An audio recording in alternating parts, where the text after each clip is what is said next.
Bonjour, bonjour.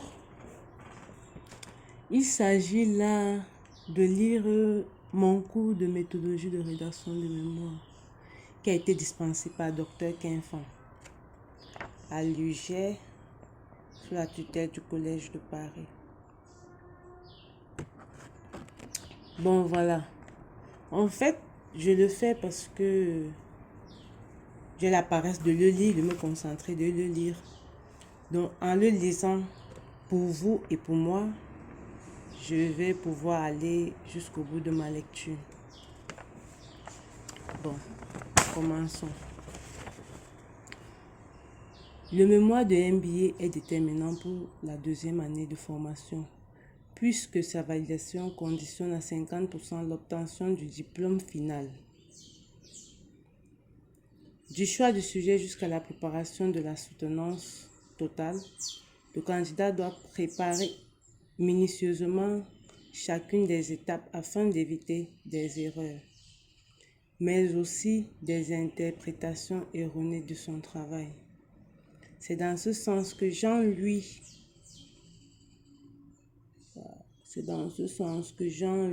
Audu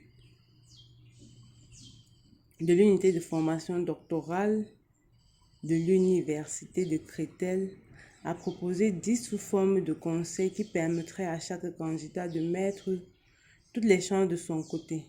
Évidemment, chaque sujet étant spécifique, il reviendra au candidat et à son encadreur de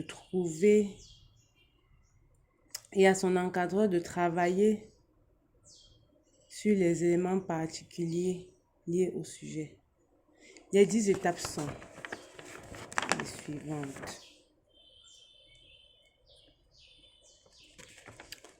En 1, bien choisir son sujet.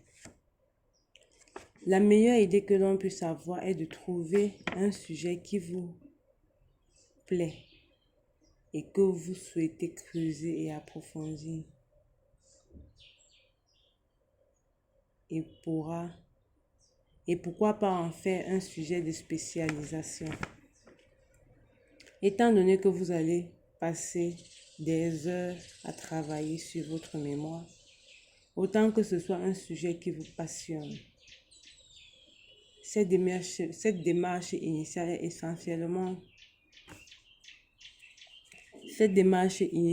essentielle.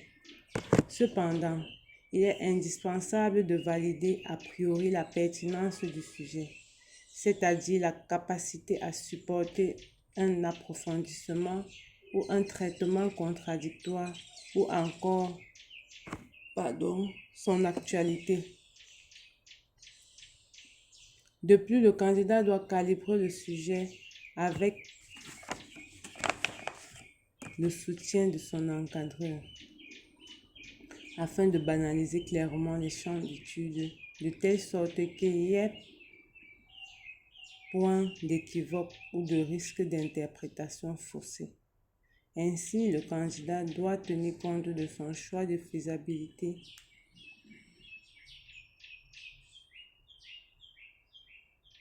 et de son sujet. Le candidat doit donc, en termes de faisabilité, anticiper sur les obstacles liés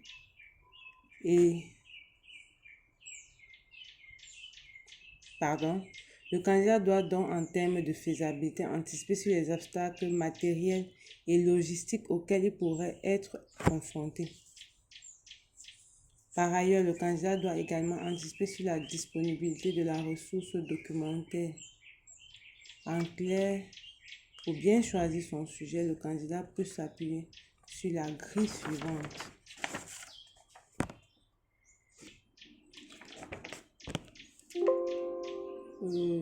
La grille, je ne sais pas comment vous l'aurez. Il s'agit d'un tableau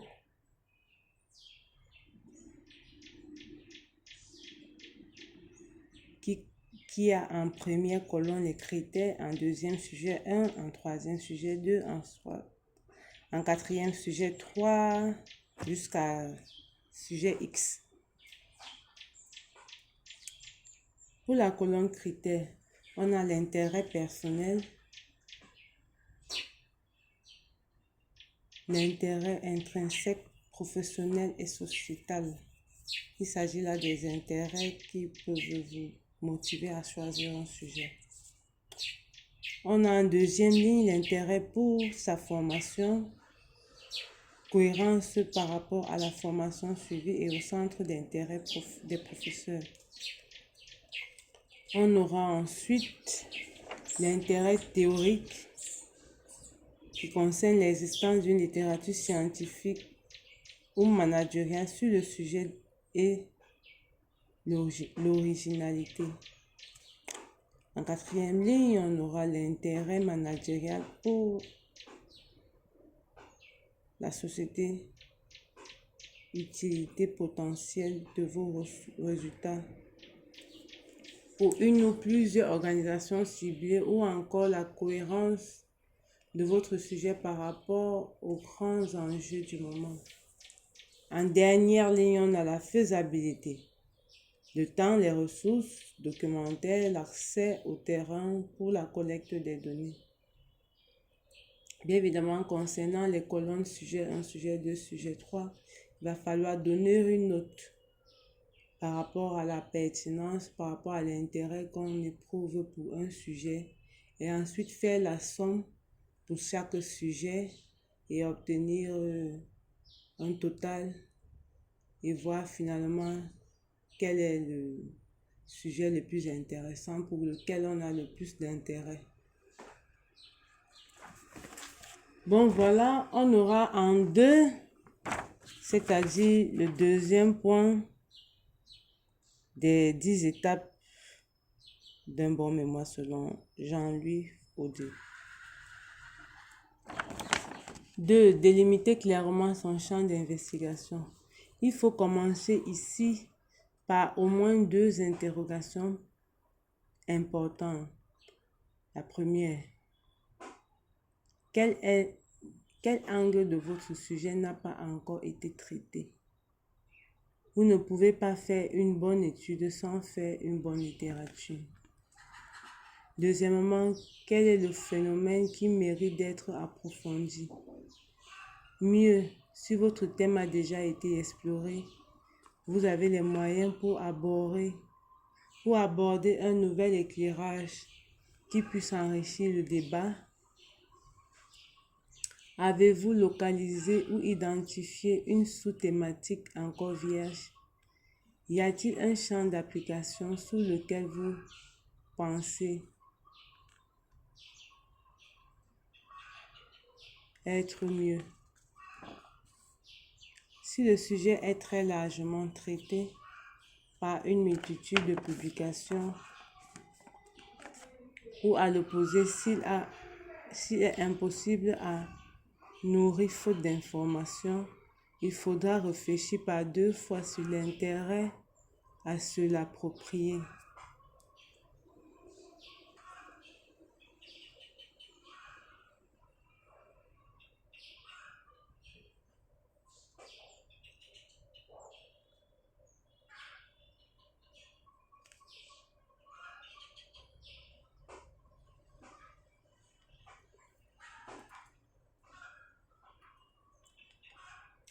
Troisièmement,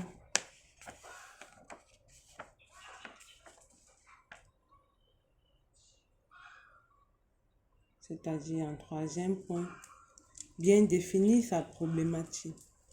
En 2, on avait délimité clairement son champ d'investigation. En 3, on a bien défini sa problématique.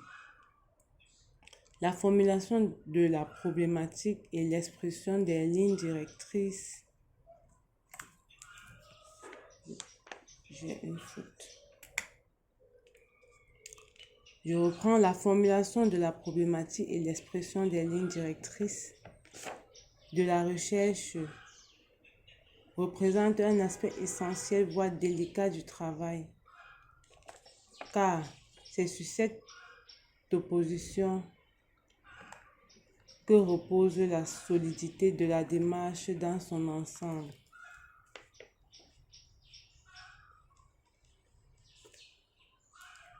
En réalité, une problématique est un ensemble logique construit autour d'une question principale.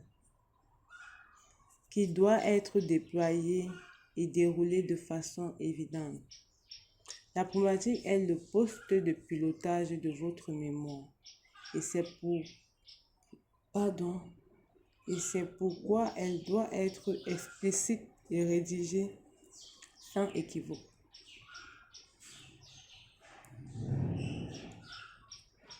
Être compris comme le rédacteur le voudrait. La problématique oblige le jury à comprendre le sujet dans notre sens.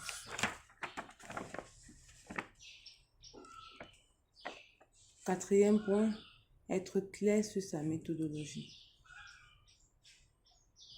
Un travail scientifique, au-delà de la problématique, doit sa qualité à la méthodologie qui le sous-tend. En effet, la méthodologie, c'est l'une des sections les plus importantes d'un projet de recherche ou d'un mémoire.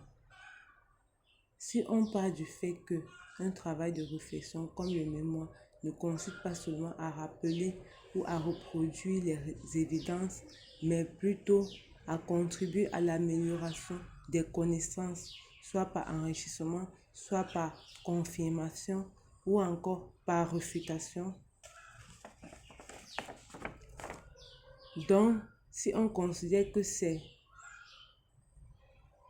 ça un mémoire, alors le mémoire n'a de sens que s'il repose sur une méthodologie pertinente, permettant d'enregistrer et d'analyser des situations concrètes à partir des représentations, concepts et théories et des observations. La méthodologie se déduit en deux principaux éléments: la méthode d'analyse et la technique de collecte de données. Les données, c'est-à-dire parlant des données, avant d'implémenter une recherche, il faut s'assurer de la disponibilité des données. L'accès aux données est l'élément fondamental qui garantit la faisabilité d'une étude. L'étudiant est donc fortement conseillé à bien indiquer ses sources, mais également les techniques de collecte et de traitement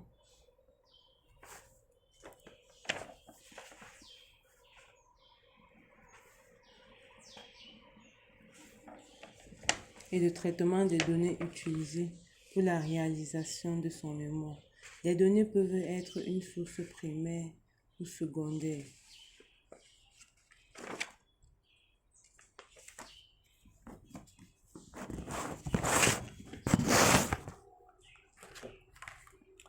Les données primaires sont celles qui résultent d'une enquête ou des entretiens et qui sont réalisés auprès d'un échantillon d'individus appartenant à une population cible. Les données secondaires, quant à elles, résultent de la collecte effectuée à travers d'autres sources telles que les documents écrits, les visuels ou encore des bases de données des organismes tels que l'Institut national de la statistique, dont les données primaires sont celles qui résultent d'une enquête ou d'un entretien qui sont réalisés auprès d'un échantillon d'individus appartenant à une population cible. Ça veut dire en fait quoi? Ça veut dire que pour des données primaires, ce sont des réalisations sur le terrain. Ça veut dire que vous partez sur le terrain, vous menez une enquête, vous faites des entretiens à partir bien évidemment des échantillons ciblés. Par contre, les données secondaires sont celles qui ont été collectées sur l'Internet, sur les livres, à travers les recherches, comme on l'a dit, auprès de l'Institut national de la statistique, des écrits, bref, tout ce qui émane de la lecture, ou bien des recherches dans des établissements, des institutions. La technique de collecte de données renvoie à l'approche que le candidat a déployée pour collecter les données primaires. À ce niveau, le candidat décrit sa technique d'échantillonnage. On peut distinguer l'échantillonnage probabiliste, aléatoire, et l'échantillonnage non probabiliste, par commodité ou par quota. Les techniques de traitement de données recueillies peuvent nécessiter un traitement préalable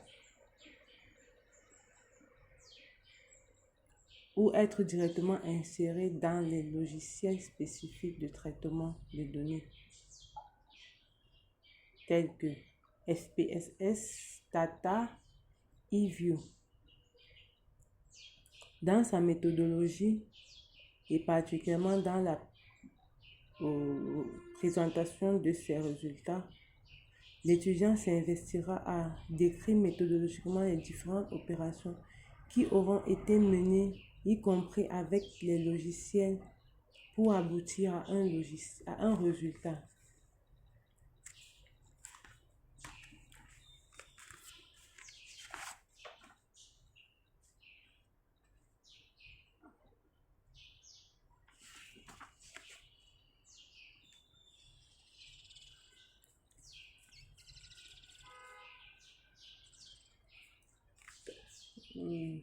Revenons sur la méthode d'analyse. Il s'agit ici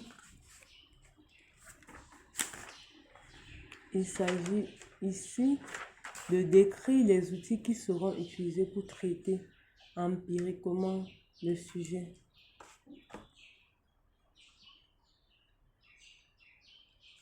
Empiriquement, c'est un mot à chercher, ainsi que échantillonnage probabiliste.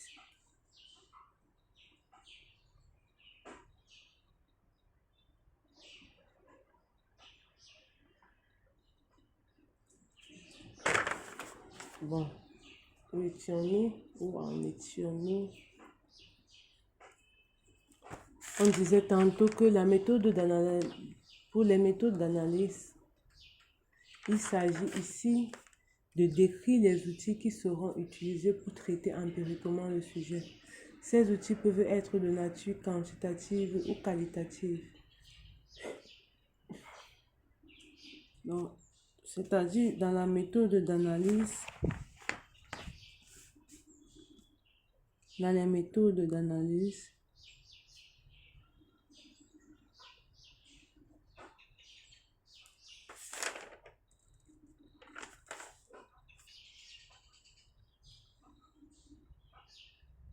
on pourrait utiliser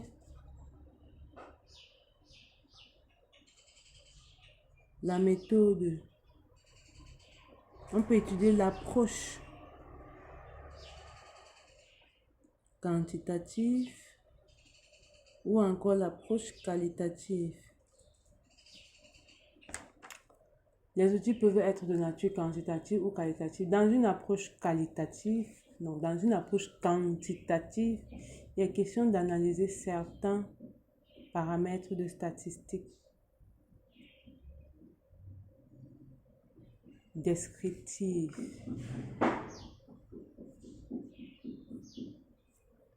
Les moyens, les pourcentages, les écarts types, et de décrire les tests statistiques qui seront menés.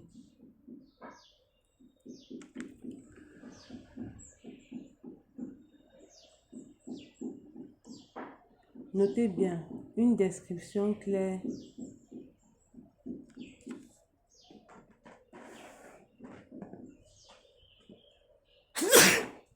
excusez-moi. Une description, notez bien, on dit une description claire des variables reconnues Je suis là, hein, je suis là. Je ne veux juste pas que vous voyez mes boutons.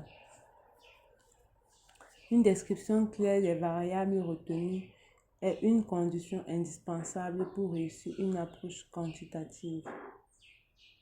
Dans une approche qualitative, par contre, le candidat présente les outils: analyse de documents, étude de cas, entretien, qui lui permet de manière descriptive de donner du sens, de comprendre les phénomènes ou comportements observés sur le terrain.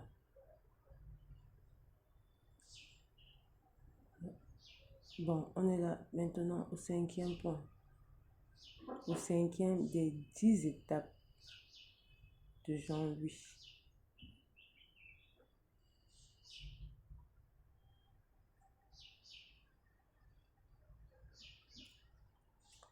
Déterminer les types de recherche et les paradigmes.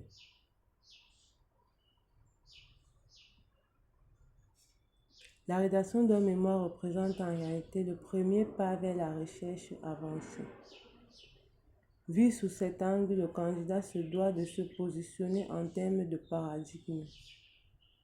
Bon, je crois que j'avais défini le paradigme comme sa façon de voir le monde, sa façon de voir les choses, sa façon de percevoir, sa façon d'analyser des éléments. On dit quoi? Déterminer les types de recherche et les paradigmes. La rédaction d'un mémoire représente en réalité le premier pas vers la recherche avancée. Vu sous cet angle, le candidat se doit de se positionner en termes de paradigme et de type de recherche. Pour ce faire, il doit se poser un certain nombre de questions.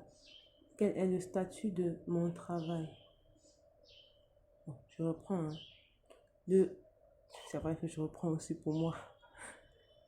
La rédaction d'un mémoire représente en réalité le premier pas vers la recherche avancée. Vu sous cet angle, le candidat se doit de se positionner en termes de paradigme et de type de recherche. Pour ce faire, il doit se poser un certain nombre de questions. Quel est le statut de mon travail? Qu'est-ce que je cherche à démontrer? Mon travail m'impose-t-il des comparaisons? Et comment les autres chercheurs ont-ils abordé cette même question?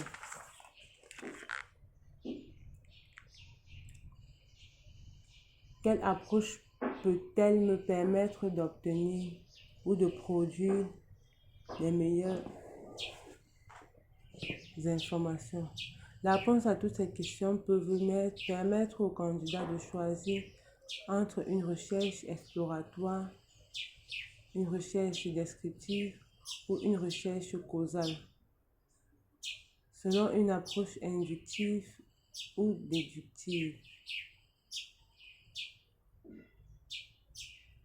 6e, avoir un plan bien réfléchi.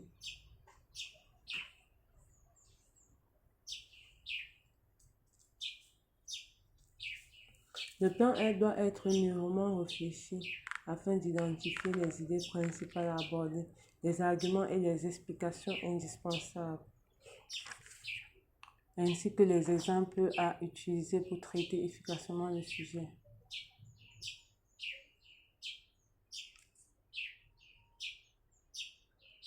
Notez bien, il est recommandé de ne pas se précipiter et de commencer par réfléchir d'abord,